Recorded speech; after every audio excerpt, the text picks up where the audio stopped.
Well, beginning November 8th, the U.S. border has finally opened up to allow land traffic from Canada into the U.S. after 20 long months. I know a lot of snowbirds are happy about this. And joining me to discuss this land border opening is Tracy Hamilton with Inspired Vacations. Tracy, thanks so much for joining me today. Oh, thank you so much for having me. So, what can you tell us about the border reopening? What do Canadians need to know before crossing over? Well, they need to know first and foremost that they just have to have their vaccine records, and to travel to the US by land, they do not have to do any testing. So that's one of the big things. What we also need to remember is that we do currently still have to test on the way back into Canada. So that might be the bigger part of the challenge Yeah, at I the was going moment. to say, like, maybe more importantly, what do Canadians need to know when traveling back home to Canada? It seems like there's quite a few more rules and documents that we need when returning home.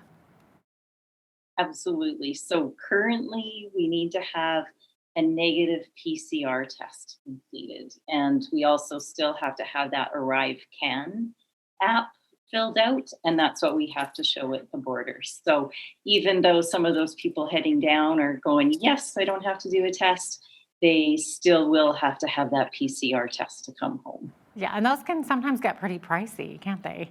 They can, depending where you're at. I know we have people who, you're going to the pharmacies, you can go to the health clinics, and depending on the size of the city that you're in, the prices can range quite a bit. So it's helpful to shop around, actually. Yeah, exactly. And they are looking for that Arrive Can app, like you were mentioning, and most of us can just download that app on our phones. What about somebody who maybe is in the older generation or doesn't have a cell phone, doesn't do online stuff? What can they do? You know, currently and have paper copies of everything. I haven't had anybody, obviously, at the land borders, but I assume that they would have sort of arrangements.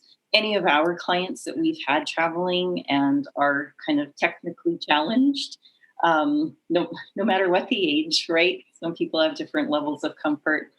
We help them get all of those things set up. So yeah, lots of times, and if it is someone older, they've got a younger person in their life who might be able to help them with that app and getting things downloaded, but have everything printed as well. Okay, so what is that Arrive Can app? What types of information is it looking for from our Canadian travelers? What it requires is you need to put in your passport. So it has that.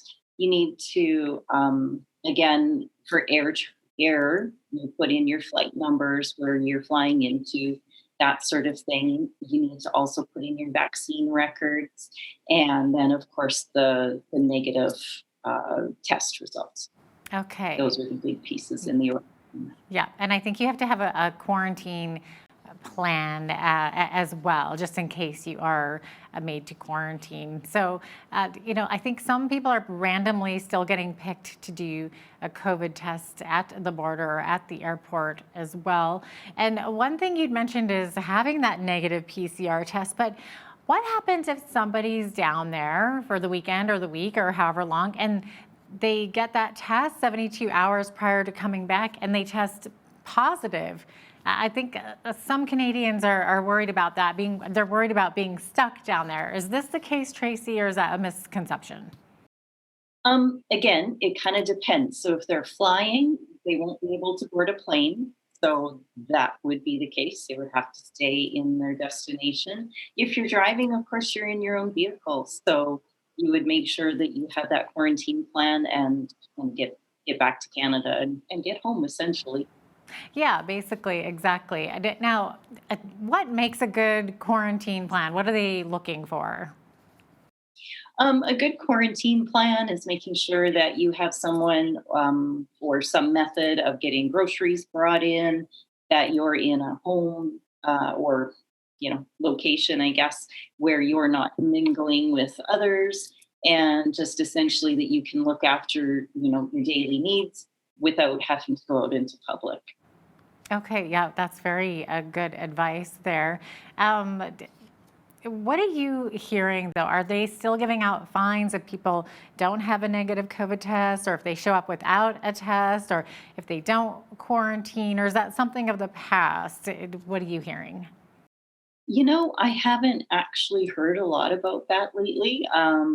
We have had people traveling, and we haven't had anyone who has run into the situation where they were positive, either in destination or when they did arrive. Everybody who, kind of had those things going on or the quarantines, those were before. Now with the testing, it's such a minute amount of people and the vaccines and the fact that this month is the last month for anybody flying who to be traveling without being fully vaccinated. So those people are having to test now. Yeah, and what about quarantine hotels? Is that also something of the past? Mostly, yes. Yeah. I mean, it's wonderful. We seem to be on an uphill trend for travel and just the ease of doing it. So I haven't had anyone have to do a hotel quarantine either. We do have some properties like in our, beachy locations that actually have spaces put aside should someone have that happen to them. So, tourism is an important industry for so many countries, and they're doing everything they can to make it easier for us. Absolutely. Well, that's good to know.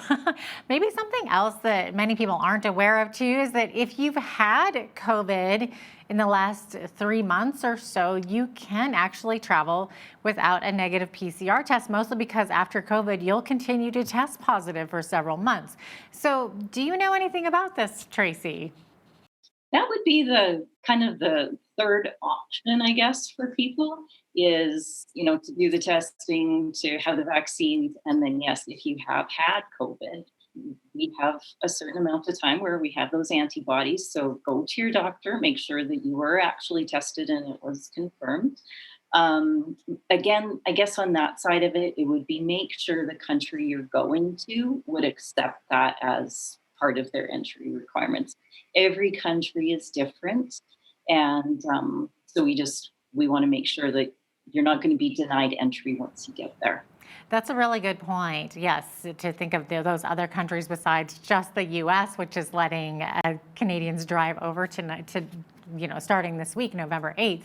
So, but in terms of the positive, if you ever had COVID, as far as the U.S. goes, what I know is that if you show them your positive test from whatever the date was, and you have a note from your doctor saying that you've had it, you're now free of it, you're cured, so to speak, no more symptoms, then you're free to travel, at least to the United States, and they will let you get on the aircraft that way.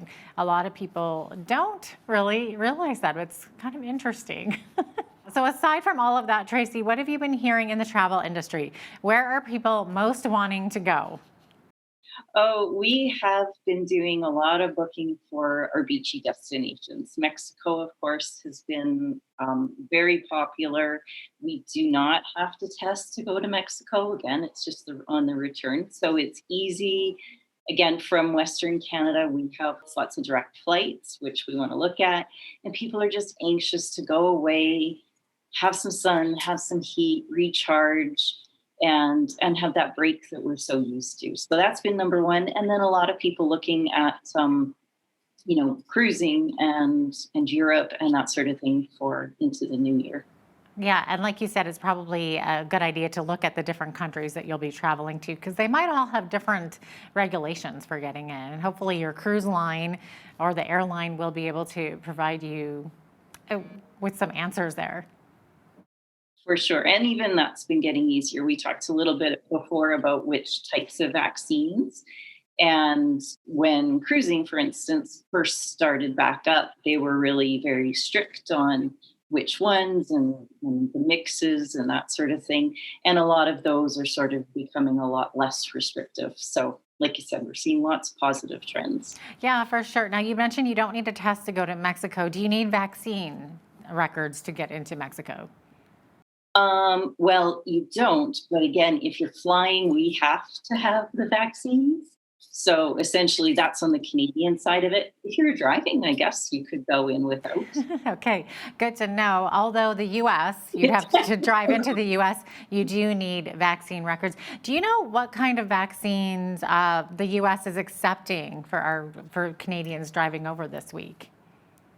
Anything that we have had, so the Moderna, the Pfizer, they weren't big on AstraZeneca, but I know people who've had AstraZeneca and had no problems at all. And then, of course, the Johnson and Johnson. So any of the ones that they are approved or have approved in the U.S., we're using them, so we're good on that side too. Okay, that's really, really good to know, and it should put some people's minds at ease. Now, on the flip side, Tracy, the Canadian border has been open now to Americans and people from other countries for a while now, since September, I believe, if they're fully vaccinated. So, where are these foreign travelers going within Canada? What are they wanting to see while here? Oh goodness. I guess on that side of it, we don't do a lot of booking for people coming into the country, but I think what they're probably looking for is going forward for the winter. It'll be our ski destinations, always our mountains.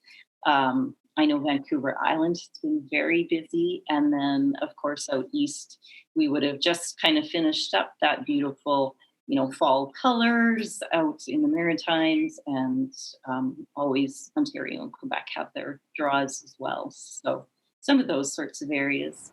Tracy, how much of this tourism from foreign travelers helps out the Canadian economy?